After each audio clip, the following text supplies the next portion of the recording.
She is an American icon who, even years after her untimely death, has achieved nearly mythic status. She epitomized the ideal Hollywood sex goddess. Her pout, her wiggle, her breathy voice. These qualities set the standard for every woman to emulate and became the figments of every man's dream.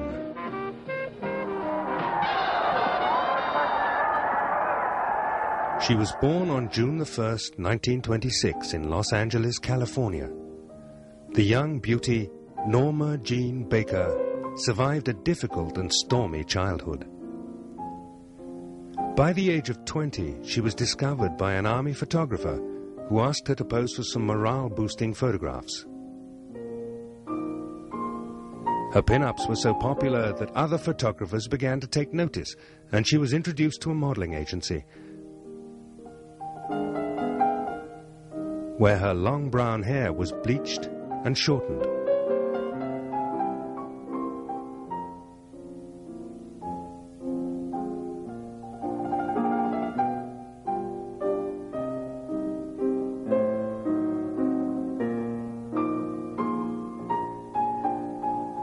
Her photos, which were appearing on the covers of magazines, soon began attracting the attention of Hollywood.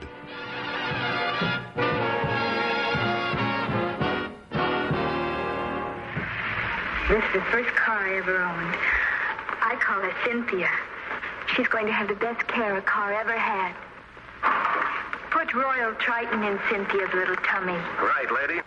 Cynthia will just love that Royal Triton. A nude calendar photo would later stir up controversy when she became a superstar.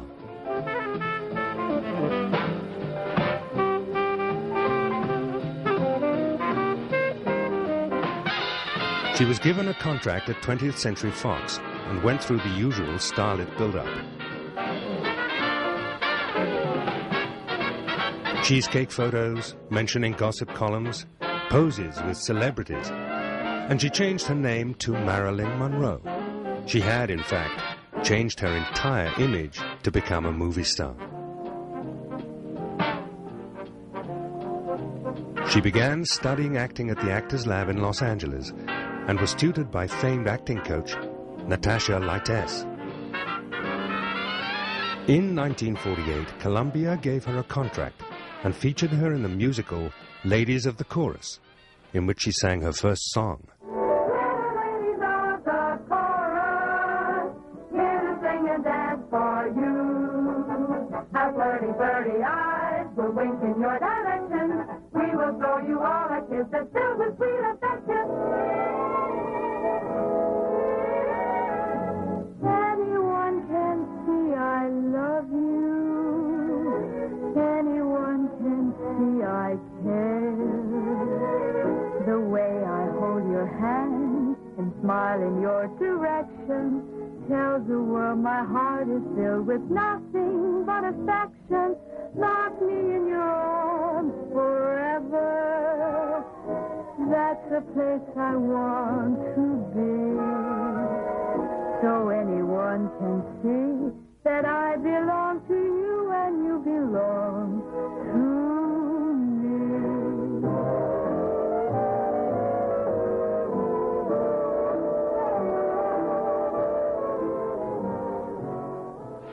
In the comedy Love Happy, young Marilyn had a featured role as a blonde bombshell in what was to be the Marx Brothers' last film. Is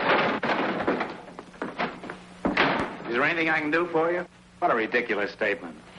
Mr. Grunion, I want you to help me. I have a little sand left. What seems to be the trouble? Some men are following me. Really? I can't understand why.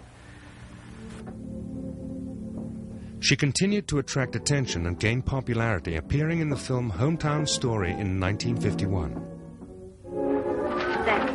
Goodbye. Morning, Iris. Good morning, Mr. Haskins. Springer's Auto Supply called twice. They wanted someone to pick up the cuts for the Thursday ad. I told him you would do it, Mr. Haskins. I'm a reporter, not an errand boy. What's the matter with Irwin? He went down to Sears to see about a double page for their monthly sale, Mr. Haskins.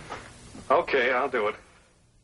Joseph Mankiewicz saw her in a small but crucial part in John Huston's compelling crime drama, The Asphalt Jungle, 1950, and put her in All About Eve, which encouraged 20th Century Fox to re-sign her to a new 7-year contract. She then made the drama Niagara, a suspenseful story about a wife who schemes to kill her husband while on their honeymoon. She starred with Jane Russell in the musical comedy Gentlemen Prefer Blondes. The film showcased her memorable song Diamonds Are a Girl's Best Friend and launched her as a major sex symbol.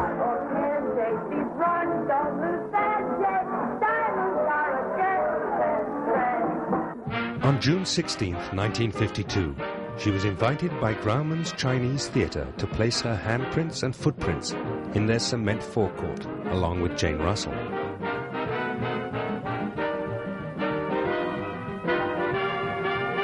And her rising popularity was evident as Hollywood bestowed upon her a series of awards. And Best Young Box Office Personality, Miss Marilyn Monroe.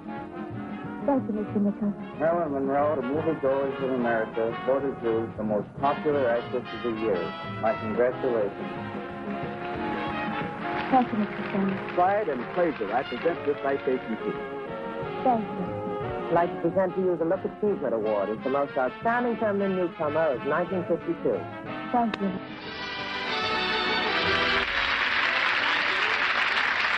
Thank you very, very much. Marilyn, this is your first appearance in television, isn't it? Yes, it is, Jack. Well, I'm quite flattered that you made your first appearance on my show. I really am. You know, I made a picture once. The horn blows at midnight. And I believe if that had been made in CinemaScope, it would have been a huge success. Well, you know, CinemaScope is very complicated.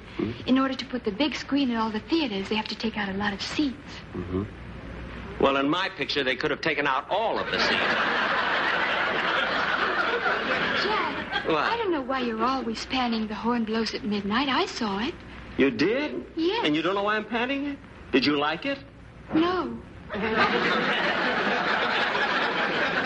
Well, thanks ever so. So long. Goodbye,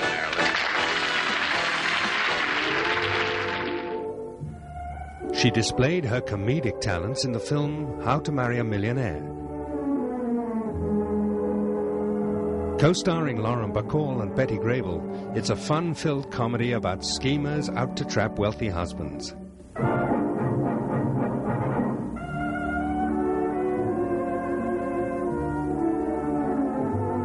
The film was one of Marilyn's first big hits. It also marked the passing of the torch from Betty Grable, World War II's pin-up girl and glamour queen, to Marilyn Monroe, the sex symbol of a new generation of moviegoers.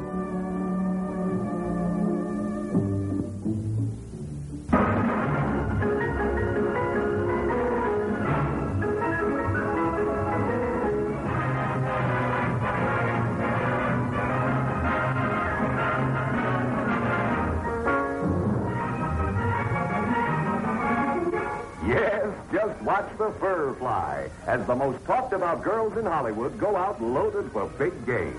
Monroe, Grable, and Bacall, adding their own wonderful dimensions to the eye-filling dimensions of CinemaScope, letting you in on the grand and glorious adventures of three fascinating females who pool their beauty in the greatest plot against mankind since Helen of Troy, Marie Antoinette, and Venus de Milo. New York, New York, you dizzy, dizzy, razzle, dazzle, scandalous waste, New York. Rise with easy money trying to blow it down. We didn't have a dime to show it. Take off for Broadway, by taxi, by subway, and I'm in the town. And merry-go-round, New York.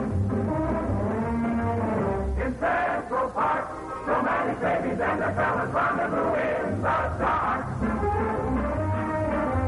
Crazy city with its hat on the people. Noisy city with its millions of people. No way to glory is working and paying.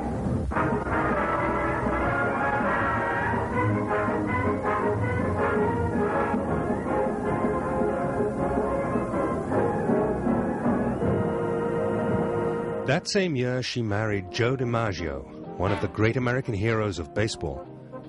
Their wedding became an international event, and they went to the Far East for their honeymoon.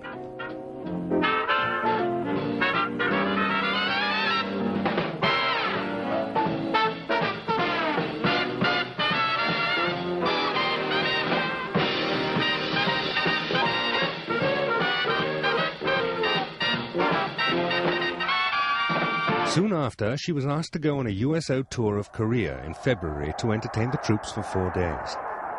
She entertained over 60,000 soldiers, many of whom had never seen a Monroe film, having been in the service during her rise to stardom.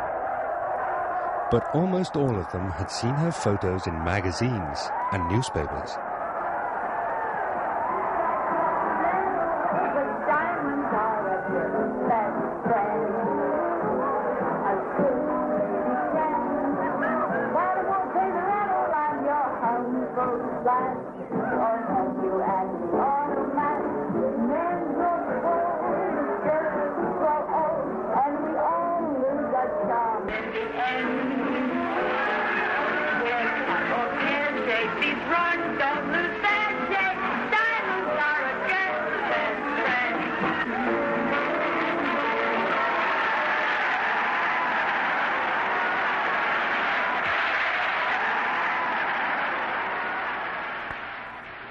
She then starred opposite screen idol Robert Mitchell.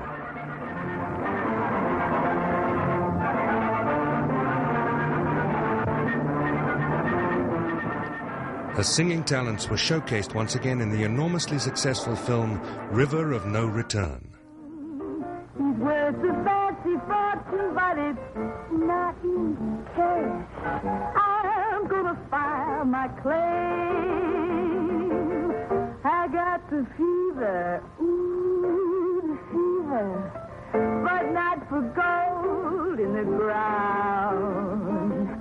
I want the title to something vital that I can throw my fences around. In 1954, she made The 7-Year Itch, a charming comedy about a married man who becomes infatuated with a model while his wife is on vacation. Marilyn created one of the cinema's most memorable scenes as she cools off over the subway. Well, we're here to make The 7-Year Itch. Location shots on the 7-Year Itch? Uh-huh. That's your latest picture, right? Yes. Yes, I'm looking forward to it very much. Joe didn't come along with you, huh? No. Did he see you off in Hollywood last night? Oh, yes. Well, you brought your hairdresser and your drama coach and 4 men from 20th Century Fox. All this and no Joe, huh? I'm ashamed. I understand there's some fabulous location shots going to be made next Saturday night on Lexington Avenue when you do the Coney Island treatment. The famous skirt-blowing scene was created in the early morning hours of September 15th. Several hundred photographers, along with 2,000 spectators, gathered outside the Translux Theater in New York City.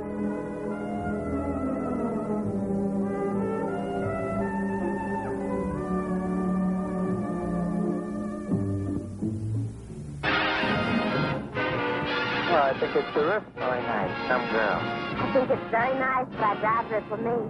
I said, what has Marilyn Monroe